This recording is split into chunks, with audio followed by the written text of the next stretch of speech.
పరిశుద్ధ గ్రంథం నుండి కీర్తనలు 81వ అధ్యాయం చదువుకుందాం. ఇప్పుడు నా రక్షణకర్తవు నీవు, నా కొండవు, నా కోటవు నీవే తండ్రి. నీకే సమస్త మహిమ ఆపాదిస్తున్నామయ్యా. ఇదిగో తండ్రి, ఈ రోజున నీ వాక్య ధ్యానం చేర్చుండగా మమ్మల్ని ఆత్మీయంగా నీలో బలపరిచి నడిపించుమని యేసయ్య పరిశుద్ధ నామం అడిగి వేడుకుంటున్నాను మా తండ్రి.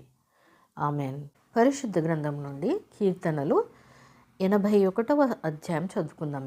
మనకు బలమై ఉన్న దేవునికి ఆనందగానం చేయుడి, యాకోబు దేవుని బట్టి ఉత్సాహధ్వని చేయుడి. కీర్తన ఎత్తుడి, గిలక తప్పెట పట్టుకునుడి, స్వరమండలమును మనోహరమైన సీతారాను వాయించుడి. అమావాస్య నాడు కొమ్ము ఊదుడి. మనము పండుగ ఆచరించు దినమగు పున్నమ నాడు కొమ్ము ఊదుడి. అది ఇజ్రాయిలులకు కట్టడ, యాకోబు దేవుడు నిర్ణయించిన చట్టము. ఆయన ఐగుప్తు దేశ సంచారం చేసినప్పుడు యోసేపు సంతతికి సాక్ష్యముగా దానిని నియమించెను. అక్కడ నేనెరుగని భాష వింటిని.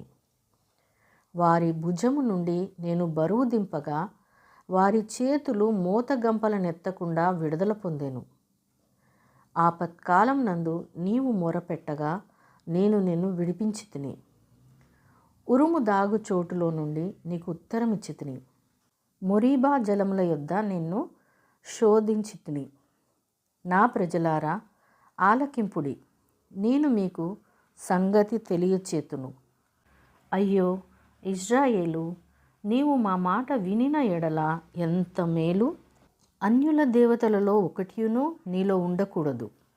అన్యుల దేవతలలో ఒకదానికి నీవు పూజ చేయకూడదు. ఐగుప్తీల దేశంలో నుండి నిన్ను రప్పించిన నీ దేవుడనగు యెహోవాను నేనే. నీ నోరు బాగుగా తెరువుము, నేను దాన్ని నింపెదను. అయినను నా ప్రజలు నా మాట ఆలకింపకపోయిరి, ఇజ్రాయేలులు నా మాట వినకపోయిరి. కాబట్టి వారు తమ స్వకీయ ఆలోచనలను బట్టి నడుచుకున్నట్లు వారి హృదయ కాఠిన్యమునకు నేను వారిని అప్పగించి తిని. అయ్యో నా ప్రజలు నా మాట వినిన ఎడల, ఇజ్రాయేలు నా మార్గములను అనుసరించిన ఎడల ఎంత మేలు. అప్పుడు నేను వేగిరమే వారి శత్రువులను అనగదొక్కుదును, వారి విరోధులను కొట్టుదును. యెహోవాను ద్వేషించువారు వారికి లొంగుదురు. వారి కాలము శాశ్వతముగా నుండును. అతి శ్రేష్టమైన గోధుమలను అనుగ్రహించి నేను వారిని పోషించుదును. కొండ తేనెతో నిన్ను తృప్తిపరచుదును. దేవుడు తన పరిశుద్ధ వాక్యమును మనందరి వినికిడిలో ఫలింపచేయునుగాక. ఆమెన్.